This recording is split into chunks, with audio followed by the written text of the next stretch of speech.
Good morning, hello everyone, and welcome to Literary Bridges Writers on Writing. I'm Aldona Grupas, and I'm delighted to host today's episode together with my dear friend and co-host, Dr. David William Parry.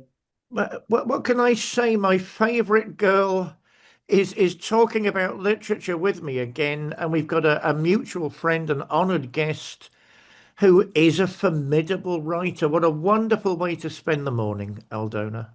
Oh yes, today we are honored to welcome a truly fascinating guest, Vladimir Wiedemann, a writer, philosopher, and spiritual seeker whose life bridges culture, philosophies, and mystical traditions. I will read a little bit about Vladimir. Born in Estonia to Baltic German parents. Vladimir trained as a philologist in Russian language and literature. He worked as a research fellow at the Estonian Ministry of Higher Education and later as a lecturer at the Minor Center of Advanced Training of Management Personnel in Tallinn, specializing in international politics, economics, and culture. He is the author of more than 20 books, as well as a participant in various anthologies. Uh, a disciple of the mystical philosopher Ram Michael Tam, Vladimir left the Soviet Union for the West in 1987, living in Bogota, New York, and West Berlin before settling in London, where he has lived since 2005. In the West, he worked as a journalist for the BBC Russian service and wrote for various publications for Russia and Europe. Since 2016, he has also been a member of the Libertarian Party of Great Britain. Vladimir, we are delighted to have you with us today. Welcome to Literary Bridges. Good morning. Yes, good morning, Aldona. Good morning, David. Thank you for invitation for this podcast. Thank you, David. Would you like to tell something? Well, I mean, it's an honor to have Vladimir on the show. I mean, the idea of this show is building literary bridges, writers talking about writers. It's a very smart little idea from Aldona, and it gives us an insight into what writers are doing and why they're doing it. I can't think, that said, of anyone more perfect than Vladimir to have on this show. Um, I call him a personal friend of mine. He's a very close personal friend of mine with an extraordinary background, including being a Soviet hippie. Now, anyone shows their ignorance if they don't realize what a monumental act of rebellion that actually was to be a hippie in the Soviet Union. And it was tied in with mysticism, it was tied in with experimental literature, it was tied in with exploring alternative ways to live. This is a writer who's on fire, and it's we're going to learn a lot from him today, Aldona. Okay, thank you very much, David. Yeah, I'm so excited, and I feel this interview will be really incredible. Yeah. Vladimir, my first question. You've written about philosophy, history, and mystical practices. Which of your books do you feel best represents your inner path and beliefs? Yes, my 1 second. I show you the book.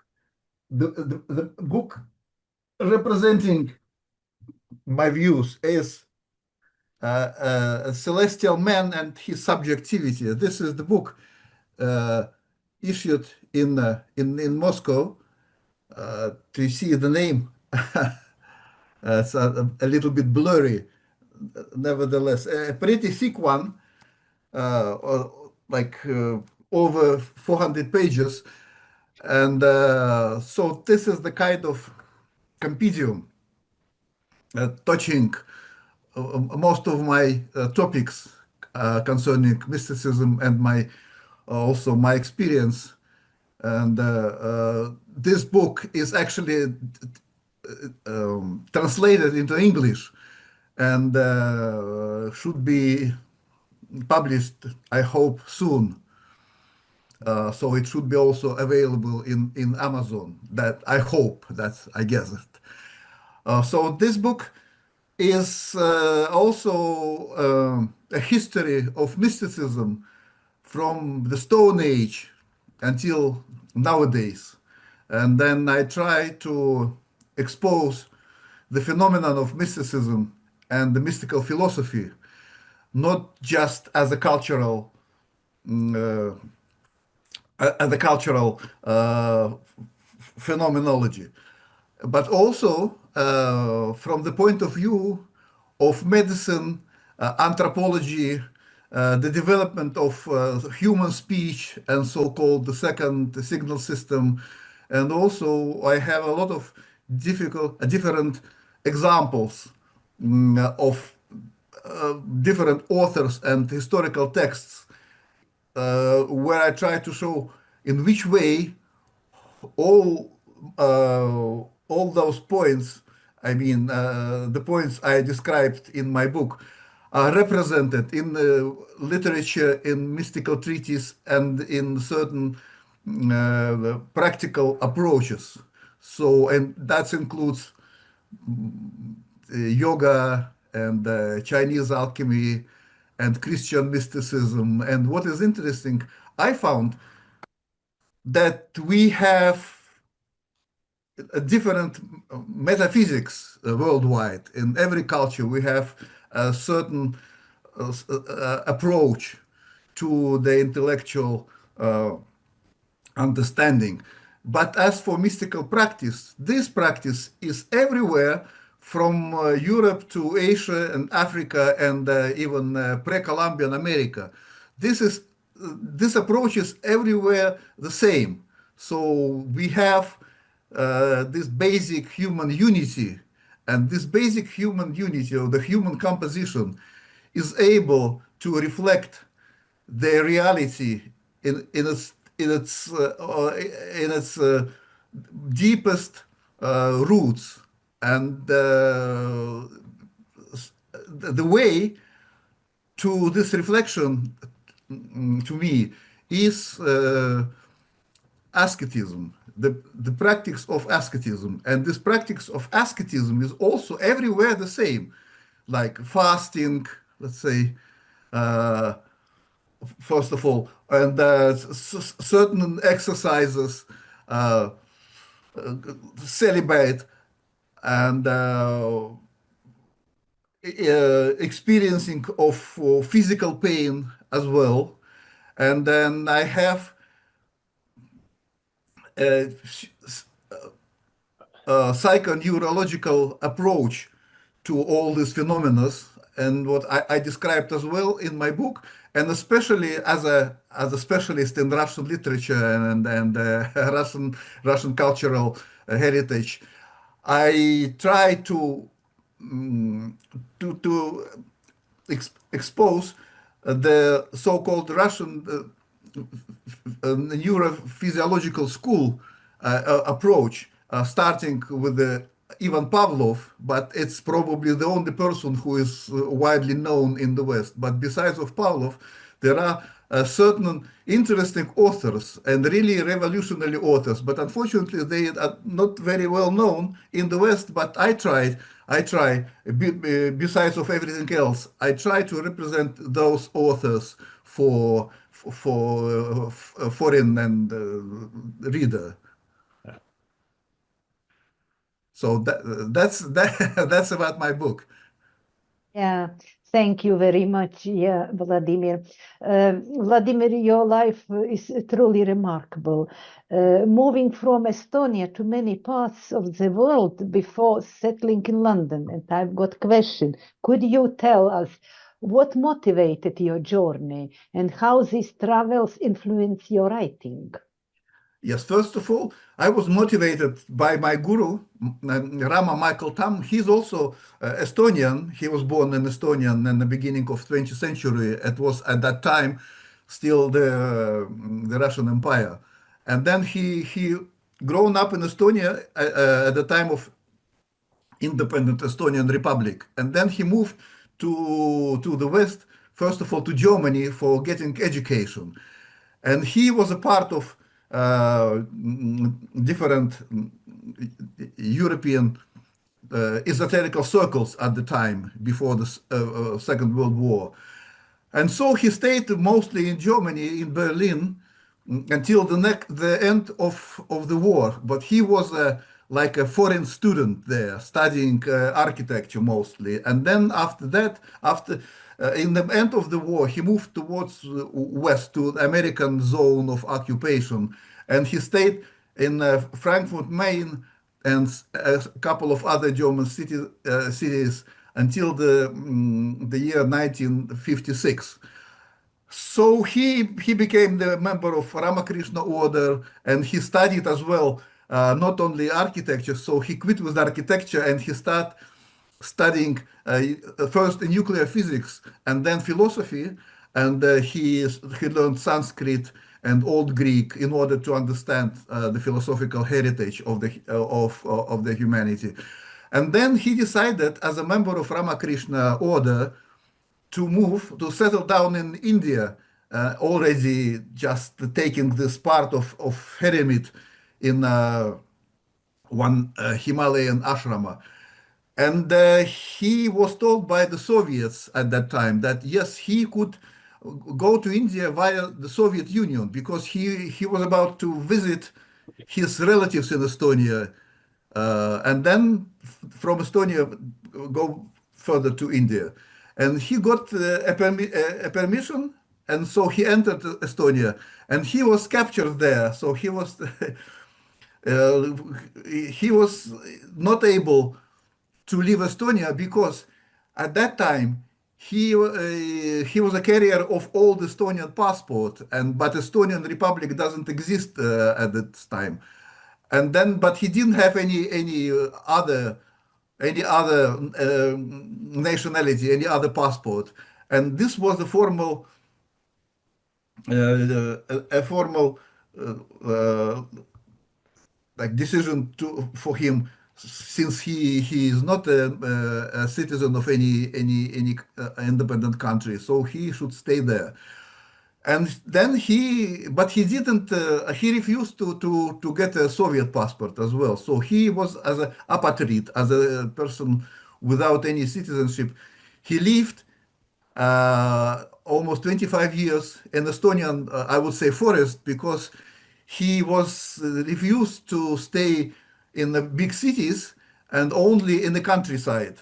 And then he was under KGB control, and he was able to move freely without registration, only in a radius of 10 kilometers from his formal registration. So I met him in it was the year 1956, and he said in order not to get crazy, to get mad, he started writing. He is explaining his philosophical approach to life, and then he said,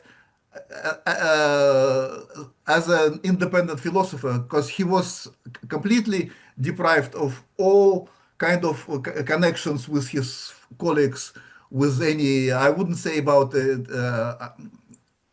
academical institutions and everything like that. He couldn't attend any libraries. Even he brought two bags of books from Germany, and they were not uh, arrested, thanks God.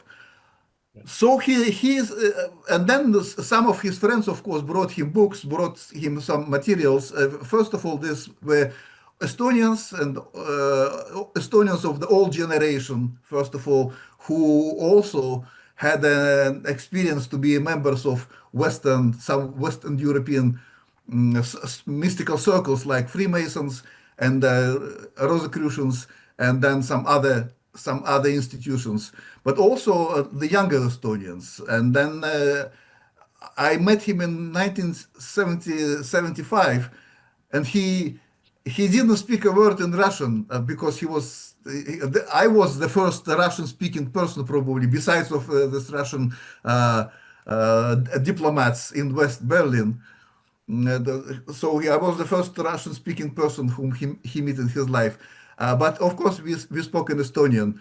And then, but I was at that time, I was a hippie. And for us hippies, it was really cool to meet this person who is like independent mystics.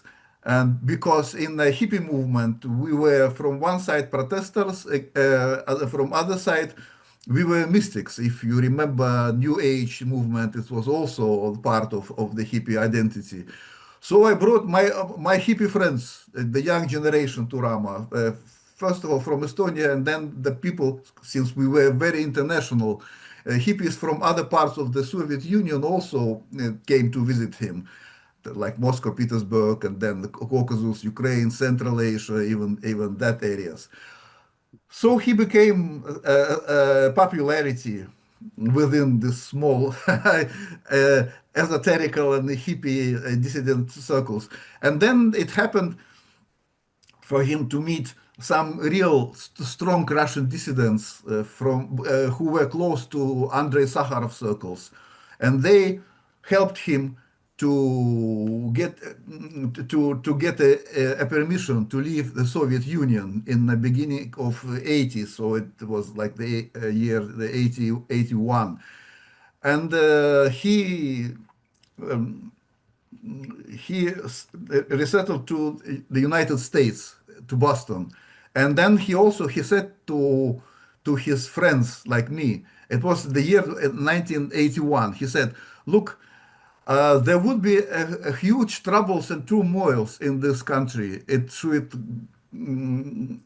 be like falling apart. And then I decide you, because since we were first of all the mystics and philosophers, not active dissidents writing letters of protest. He said, I advise you just to follow me to try to leave the Soviet Union and join me, and because we as a philosophers we need a peaceful area, peaceful atmosphere for our meditations, for everything, and everything would have to do with the politics and with social revolutions. It's not our cup of tea, so to say. And since that time, I start looking for any possibility to leave the Soviet Union. So in the middle of '80s, I left the Soviet Union, and I joined to my guru. So did several of our friends as well. And so some of them were, by the way, from Lithuania. So we have a pretty strong circle in Lithuania, and the Lithuanians translated Rama's books into Lithuanian as well. They helped me to translate them even into Russian, because those Lithuanians, they were really like intellectuals. They spoke Russian fluently, and and they spoke English and German languages even better than me. So Lithuanians, and then we had some friends from Tajikistan as well, and of course Russia, Moscow, Petersburg, first of all, and Ukraine. So our small group moved to the west for different countries. Me, as an ethnical German, settled in West Berlin. West Berlin at that time was a special island of freedom and alternative culture, not like now, a center of politics and economy. The big companies are operating there. But so I stayed in West Berlin. I spent there almost 20 years. And I also, of course, I visited my guru several times in the United States. I even used to live a little bit in the United States, mostly in New York City, where I have at that time a girlfriend, an American artist. But that's already something personal. Also, I did travel a lot in worldwide, visiting different countries like India, China, first of all, and then all European countries, most of the European countries, and the United States, Canada, South America. I used to live in Colombia almost 1 year. Uh, so, and then I try to study this local mystical traditions. And besides, I was a uh, journalist for Russian service, BBC, since my immigration, because I had some cool friends working in the BBC at the time, and so mostly I am a journalist, a radio journalist. But also as a journalist, I attended the different conferences, a lot of conferences, and then speaking to politicians. By the way, I had interviews with all Russian leaders after.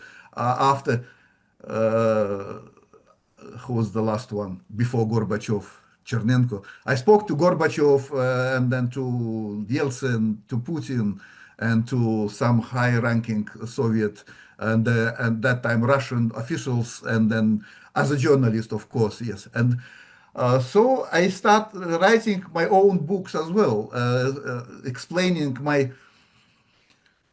uh, my experience in terms of cultural anthropology, comparing different countries, different traditions, and mystical traditions, first of all, I was interested in.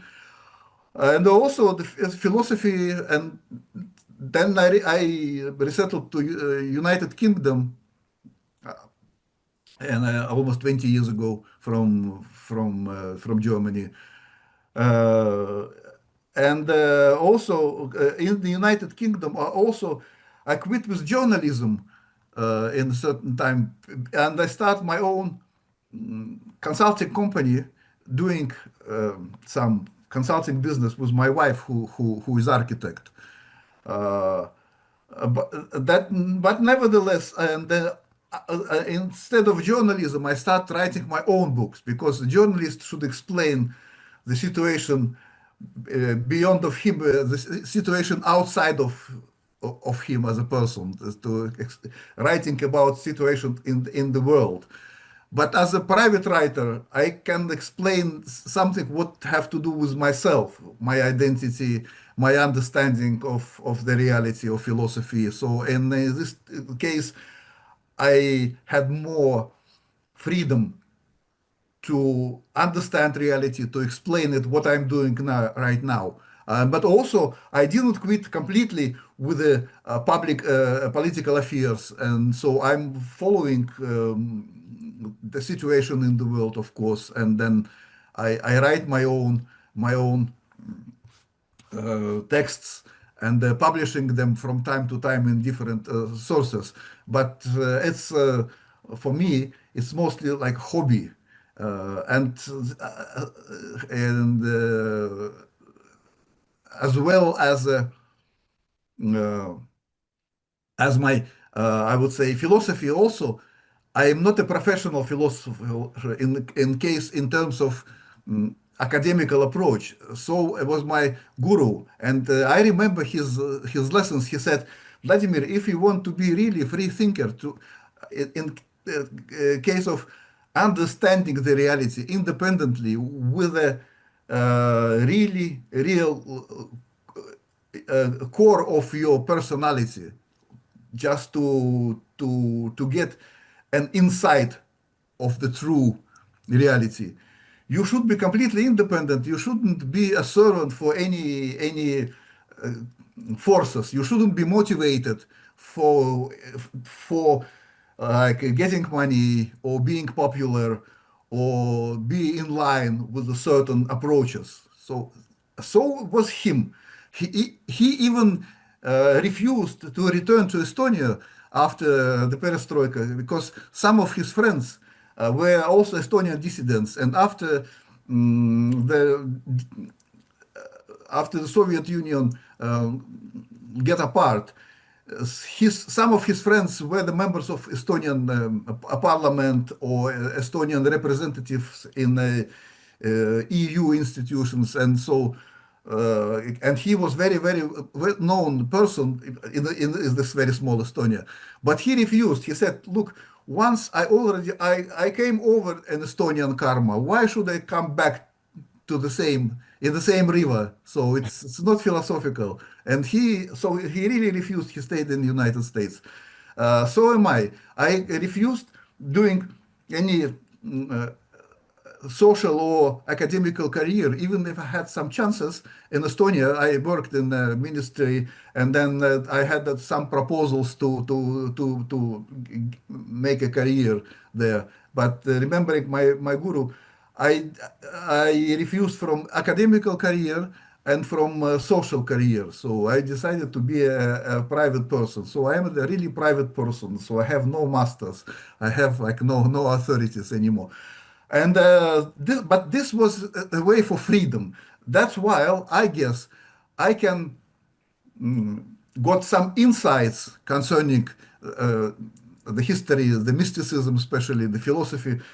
I got some insights, some abilities to be like I would say a visionary, some to be a visionary, a really free person who might understand more than most of the people who are connected to their career, identity, social identities, or political and intellectual identities. So they really, and that's a problem because it's difficult to explain your views to certain people. But also the point is not to explain. So did my guru. He never tried to gain any popularity, to explain to someone anything. So he said, if person is in resonance with me, he will understand it. If not, he said, that's not my karma. So am I. And in this case, I live like a hermit in certain way. Even I have a wife, I have a wonderful son. He is a mathematician in Oxford. But that's their own way of life. That my way of life is really like to be really a private person, and then also that's why I I have intuition and motivation to write my books. A few times I got, since my books are still published in mostly in Russia, but not only, I got some proposals to write certain books to teach to touch certain topics and being paid for that. But I understood that I can't just write for money. Yes, as a journalist, of course, no problems with that. So I can do any of order as a journalist. So I am professional. But this is journalism. It's not about philosophy. It's not about some deep identities. It's about explaining to people what's going on in the reality, in the cultural, political, and economical reality, and nothing else. But I can't just write anything for money or for foreign order as a writer, as a free writer. So I still then I can do it, but it shouldn't be of a good quality as I understand it. So that's why I still I spoke with David a few times about several times about this issue, and he knows my approach. Well, I think I'll jump in there. Yes, Because David, please. well, I want to say, I mean, Vladimir is a unique and rather extraordinary person. So forgive me for jumping in there. I want to say, I want to give an anecdote, a memory before I ask you a question, Vladimir. I mean, I first met Vladimir in Ruski Mir, forgive my barbarous pronunciation, Ruski Mir in Goode Street, which of course was a bookshop and sort of Russian cultural center. At that time, he was giving a talk in Russian about the Beatles. He's quite an expert on the Beatles, well, wearing a purple wig. And I thought, this is a person I've got to get to know. This is an amazing person I've got to get to know. We kept in touch after the talk. And as I say, as the years unfolded, Vladimir became a friend of mine. As a writer, what amazed me, I mean, I think he's very modest in the wrong way, if you'll forgive me saying that, Vladimir. You know, when he says he's a private writer, he's a personal writer, it's a hobby, for me, that's far too modest. Um, Most of the great writers in history were like that, but we don't think they were just doing it because they were spending their free time that way. Most of the very important writers had a personal approach to what they were doing. What intrigued me about Vladimir's work was he had what they call in literature a voice, a unique way of expressing himself, which came across, to my understanding, in all of his works. Vladimir, when did you start writing exactly? And when do you think your unique voice started to appear in your books? Well, basically, I started writing, living still in the Soviet Union, and in the 70s, I guess. So I was a young student, and then besides, I wrote my own essays, but it was not mostly like pure literature. I still consider myself to be a writer in this sense, like John Rowling, or writing funny stories or belletristics. I'm mostly like a thinker, so I like to write about the mystical stuff and the cultural stuff and exploring things.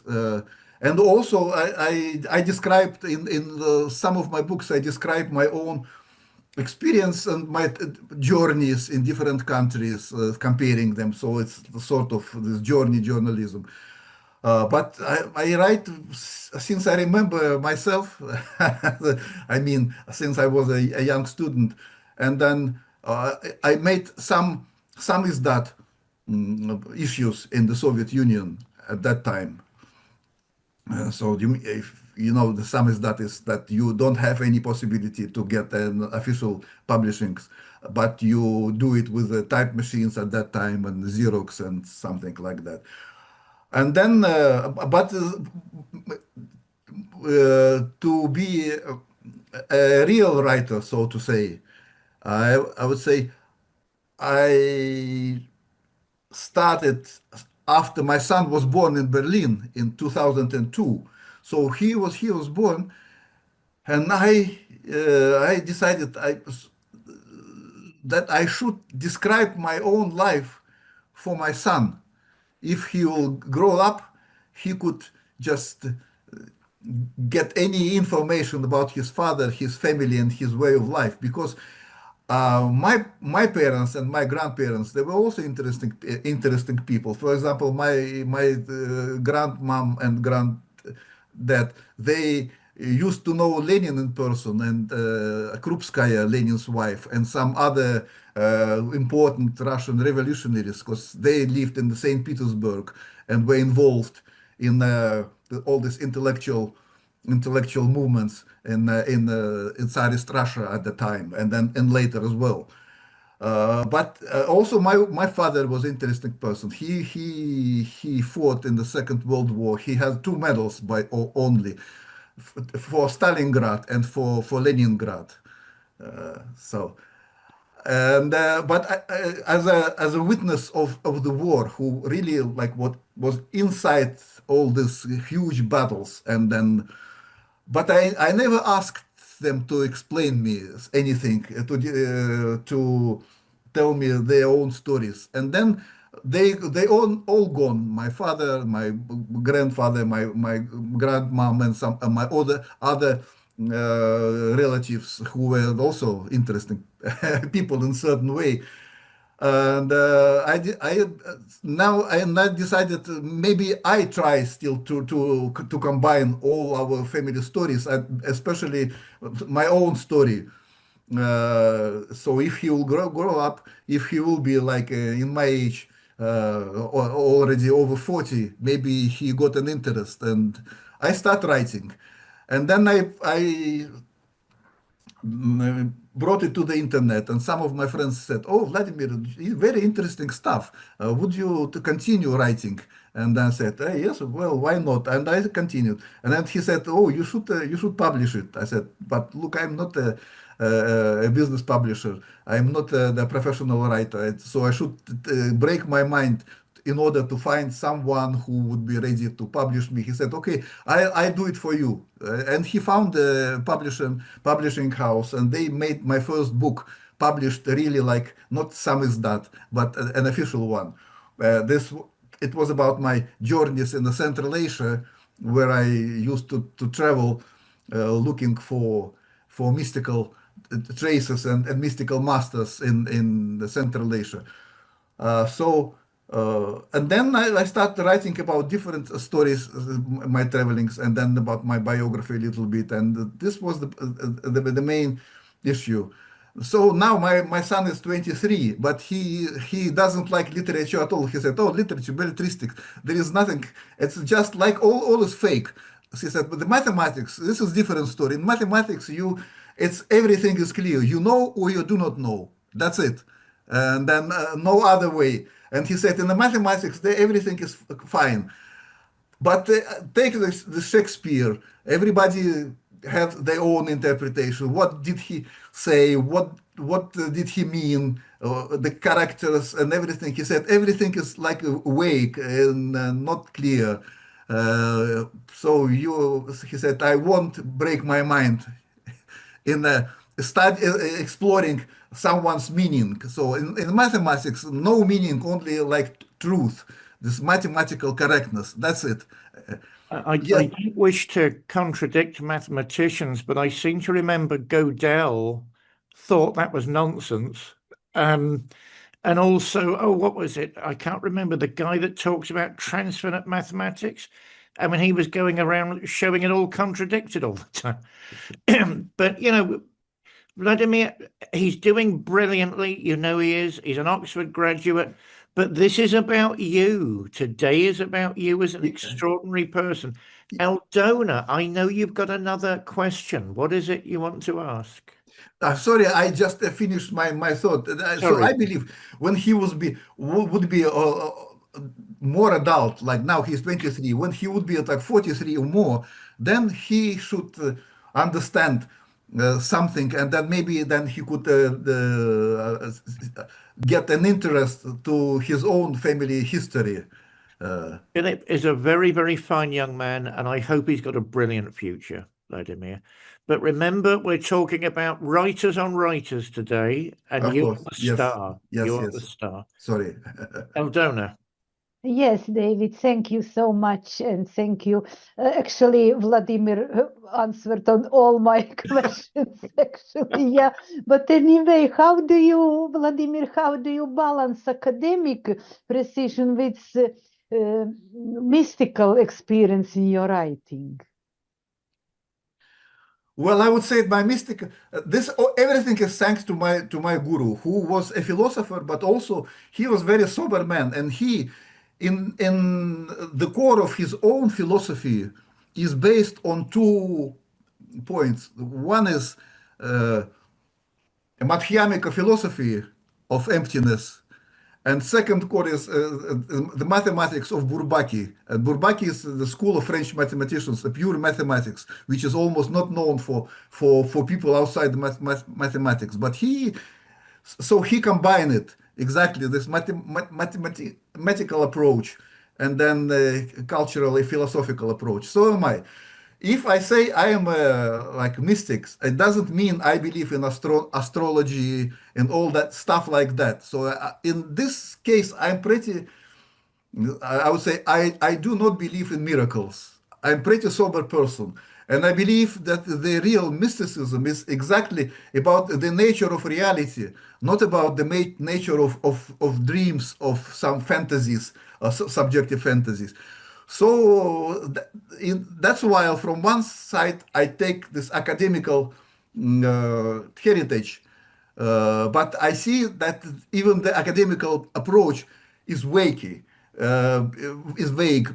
And then if you take this modern scientists like Sir Roger Penrose, he is pretty skeptical about academical tradition. Or if you take some like other peoples of that kind. So we still have some unexplored material before ourselves. But I guess to be mystics is to be able to explore very deep things. And we developed, my guru and I later, a special methodology how to get this deep intuition, but intuition about reality, about the roots of our life, not about some cultural figures. What might be really like a trouble point for many mystics and philosophers and thinkers, because they are still deep in the cultural tradition, in all these associations, all the suggestions of cultural heritage, and they can't just check more deep parts of their life, of the reality. So that's make my own style. But I use academical tradition in order to represent, so what did people think about it, what are the possible ways of solution, but also I take it very critically and I show that, so they have some weak points.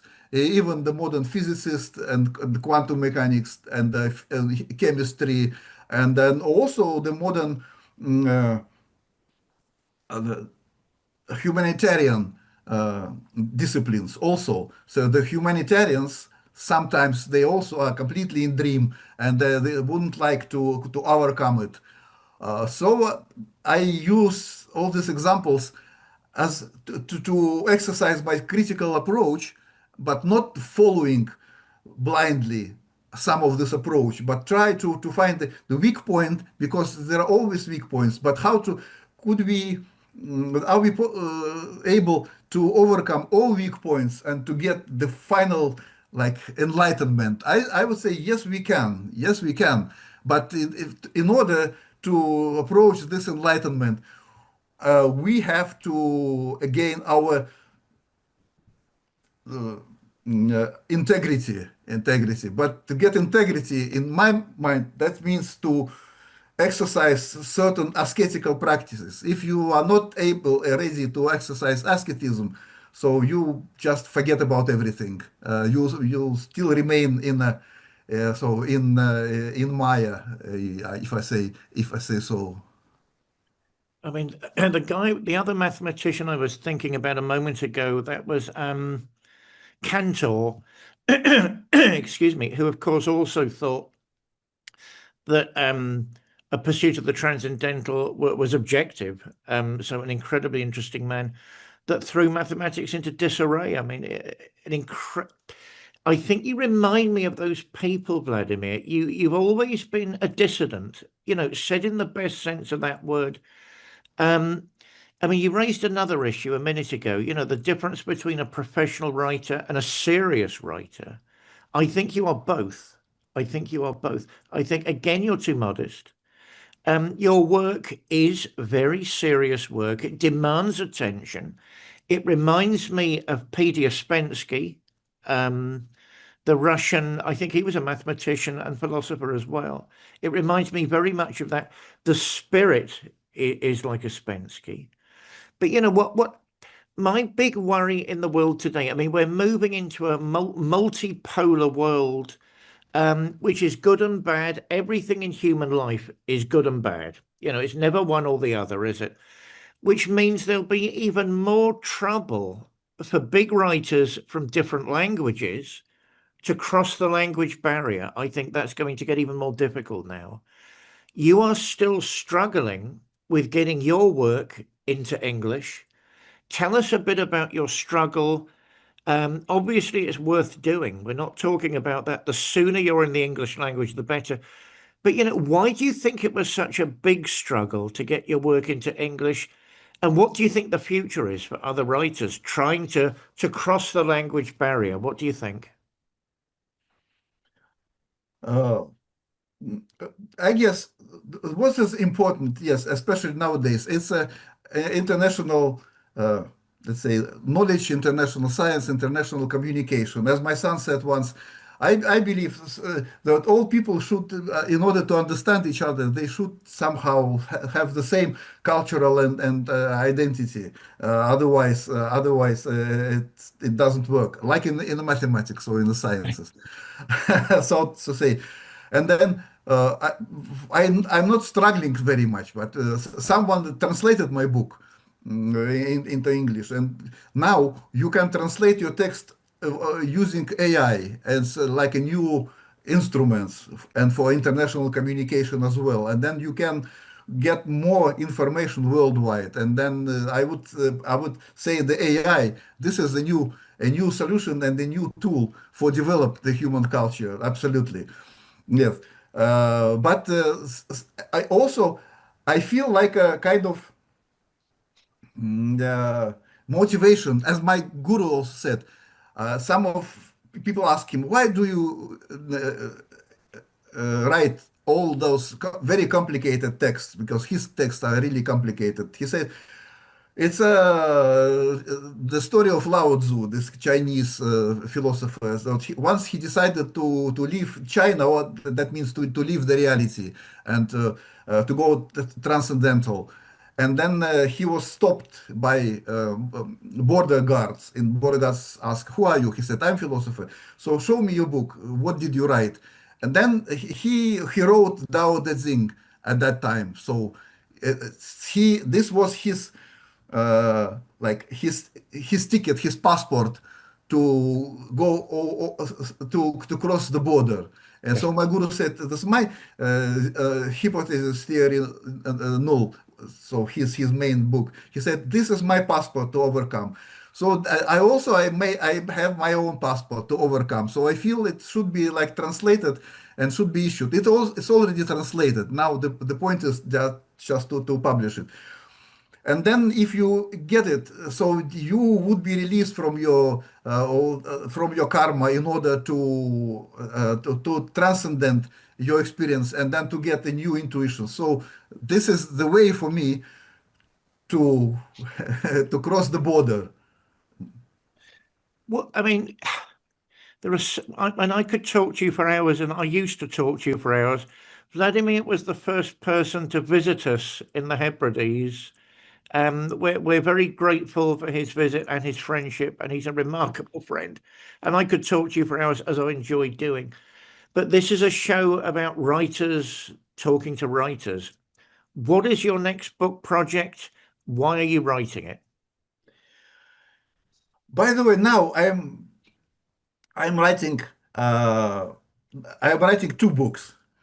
One is the continuation of my mystical approach, just like next step. So because I have like a lot of more stuff to explain to discuss with the people, especially with the help of AI. Now you can just completely like change, no, I wouldn't say change your attitude, but you have more information, you have more, and you see like more troubles people are facing nowadays in modern culture and modern identity, and so they really like fighting for their liberties, for their independence, but sometimes being completely blind. But well, I try to say my word in this respect. A second point is, besides of this pure mysticism, is the world economy and the condition of modern reality, which is deep in crisis, ecological, economical, financial, anthropological, and then so forth and so forth. So we have a lot of different crises.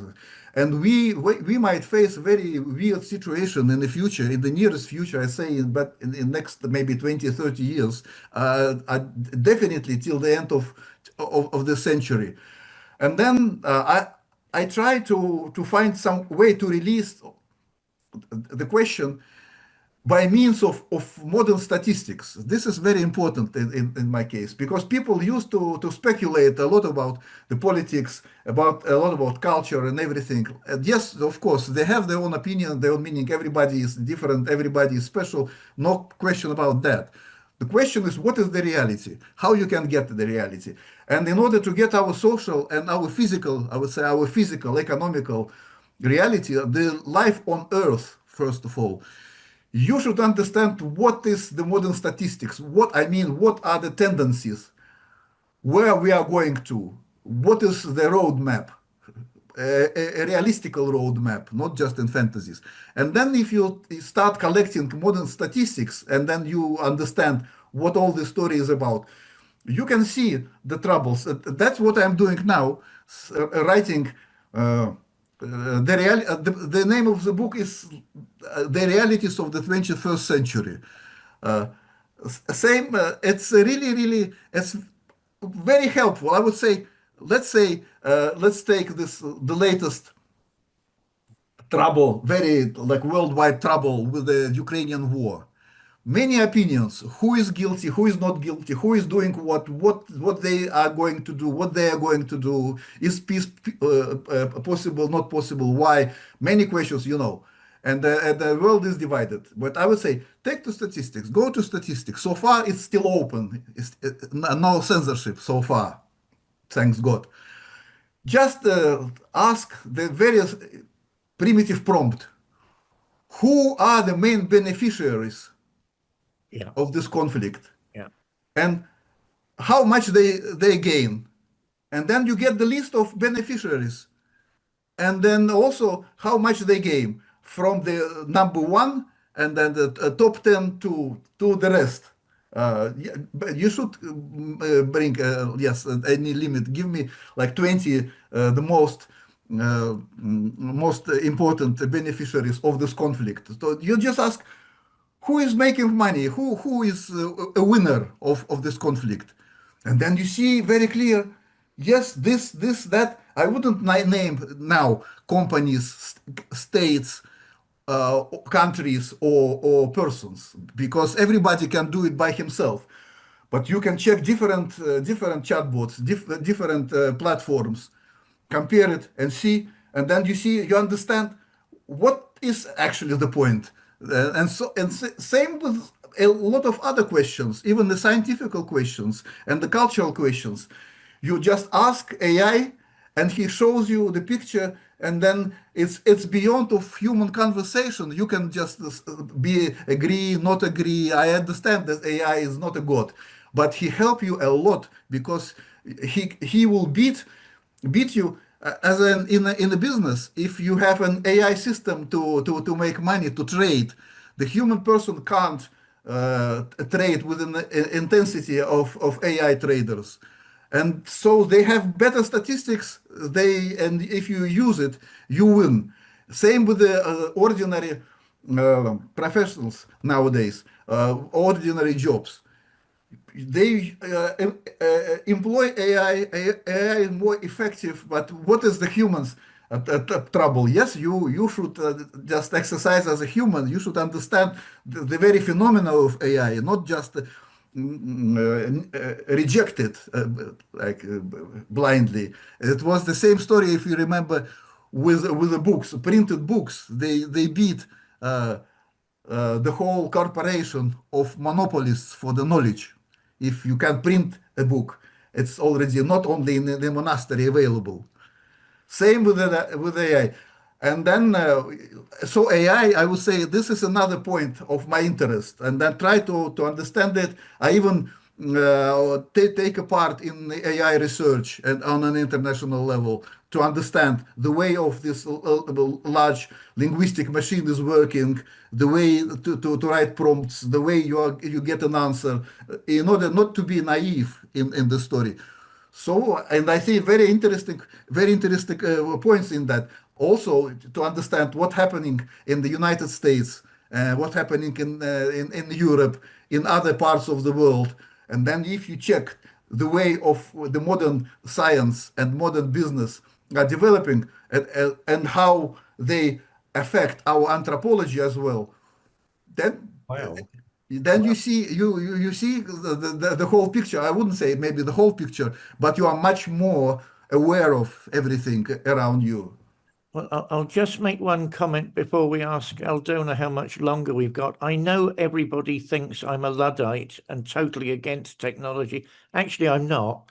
The one we recently saw on TikTok, an American in China who was in one of the lifts, elevators in one of the big hotels, and this charming little robot got into the lift with him, said good morning, tried to start a conversation, and the robot got to the floor it was going and said goodbye on the way out the lift. I just think that's wonderful. Eldona, have you any questions? Any more input? I don't know how long the show is today, so you guide me. Yes, actually, we are nearly finished, I think. And finally, Vladimir, I would like to ask you to share with our audience about the relationship between freedom, creativity, and the human soul. What would you like to share message, please, for our audience? Yes, I would say, as I said, as a start already, my speech with the words that all humans are likely the same. So they have same biology, same psychology in the basic points. So that's why we can understand each other. We can understand each other, and uh, and we have different social roles as well. Uh, I believe the main one very important question is the question of motivation. What is the human's motivation? And I would select three most human types following the old Gnostics. So they say there are people motivated on physical reality, they are physics or helix from the Greek hyle, materia. So the physics, they are motivated on the physical reality. So they really are motivated on that. I would say the way this state of waking experience, the waking is the central point for them. So they identify themselves completely with the waking state. This is their identity. Another next type is psychics. So psyche is our soul, so to say. These are people living in dreams. But what for me dream? Dream is not only if you are in the state of dream, looking and then you experience some dreams, but also our thoughts, our ideals, our principles, our models, our meditations. Everything is a dream. This is exactly because this is not real. This is not something from the physical world.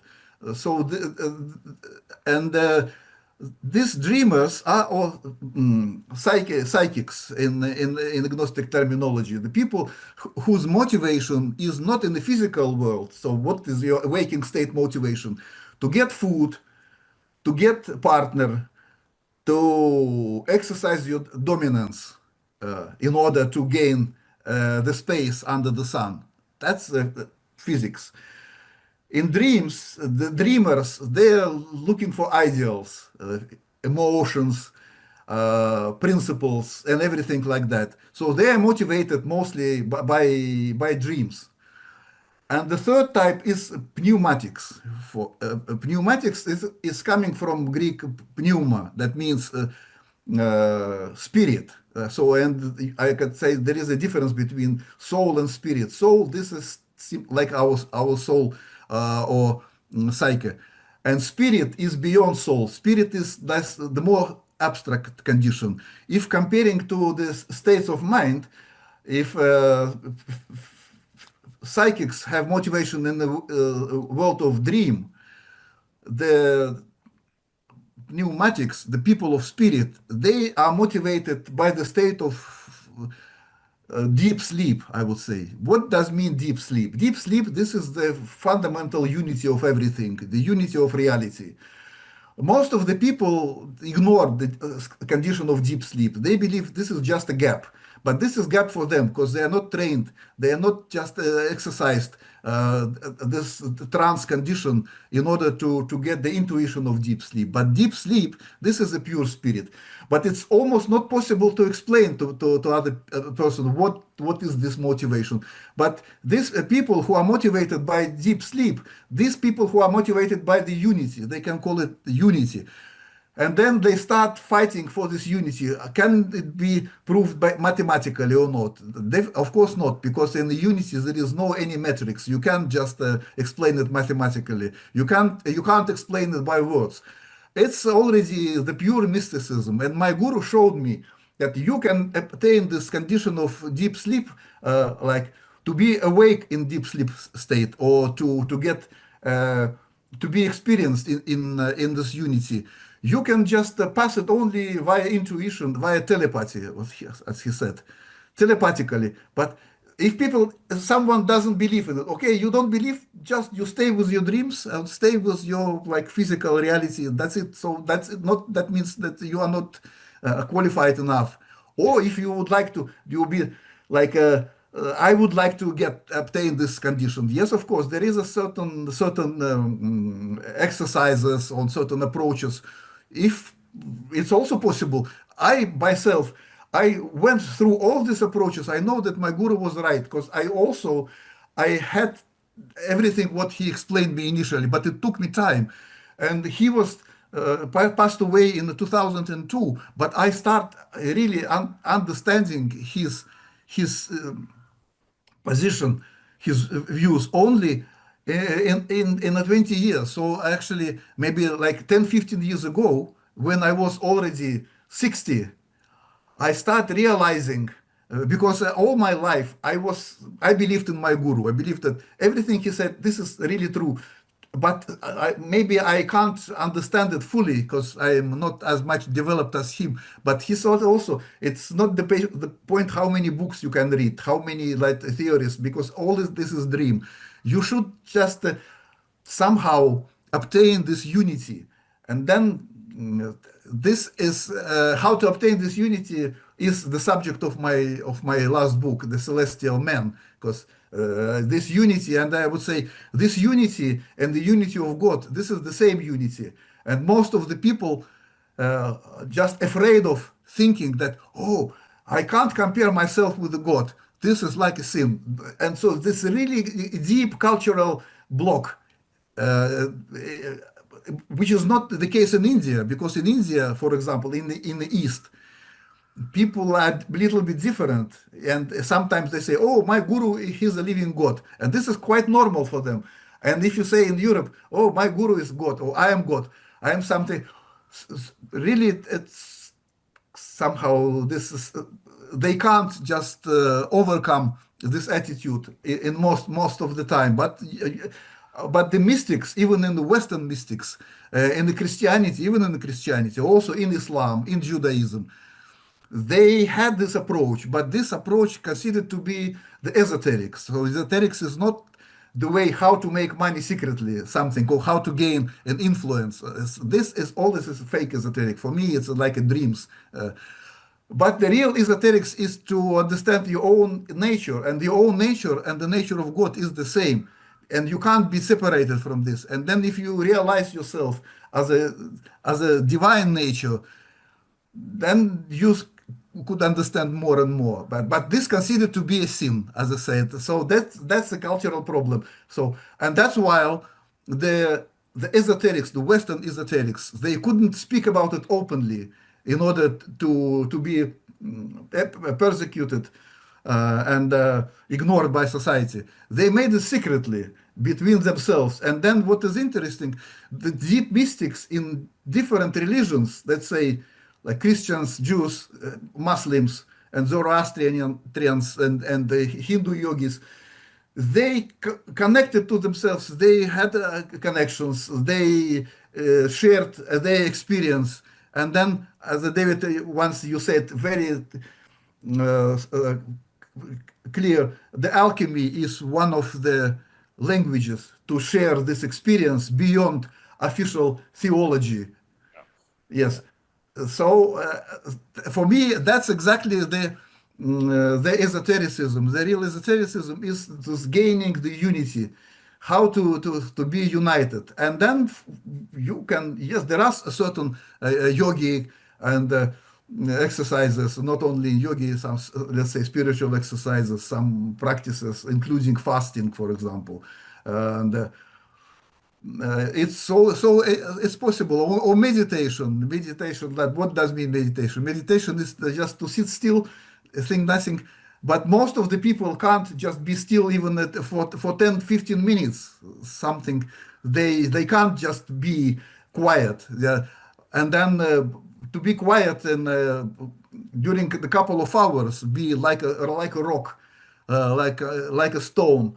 It's not so easy, and people mostly deny to exercise it. They say, "Oh, this is nothing. Why should I say it?" So they have a thousand of reasons not to follow it. But if you follow it, like we did with our guru, so our empty meditations, just sit still, say nothing, and then day for day, month for month, year for year, and then you exercise your will. Also, you exercise your will to know. This is most important. If you exercise your will to know, then maybe in many years you get this enlightenment, or maybe not. It depends. So nobody is giving you a guarantee. So that's not a modern corporation with 1 year guarantee. So you do this and you gain that. And now that's for for simple-minded people only. That's my opinion, I would say, my personal opinion. We can't, we've learnt a couple of things today, Aldona. We can't all be revolutionaries. Vladimir is a revolutionary. But he's taught us all as writers something very important. Get the vision, hold on to your vision, and use your willpower to achieve your vision. What good advice for anyone who watches this show, for anyone who's starting out as a writer, let alone a mystic. What incredibly good advice. Vladimir has written over 20 unique books. And we've got to remember what an accomplishment that is in any language. And, you know, he deserves a much wider audience. I hope this show will help that. And it's a pleasure to know him not only as a friend, but as a colleague. That's me finished for today, Aldona. I don't know what you want to say. Thank you, Vladimir, for this deep and inspiring conversation. Really, your life and work remind us how how literature can become a true path of discovery of both of world and the self. And thank you also to my dear co-host, Dr. David William Parry, to another meaningful dialogue. And to our viewers, thank you for joining us on Literary Bridges, Writers on Writing. If you enjoyed this episode, please like, share, and subscribe to our channel to more inspiring conversations with remarkable writers and thinkers. Until next time, keep reading, keep reflecting, and keep building your own literary bridges.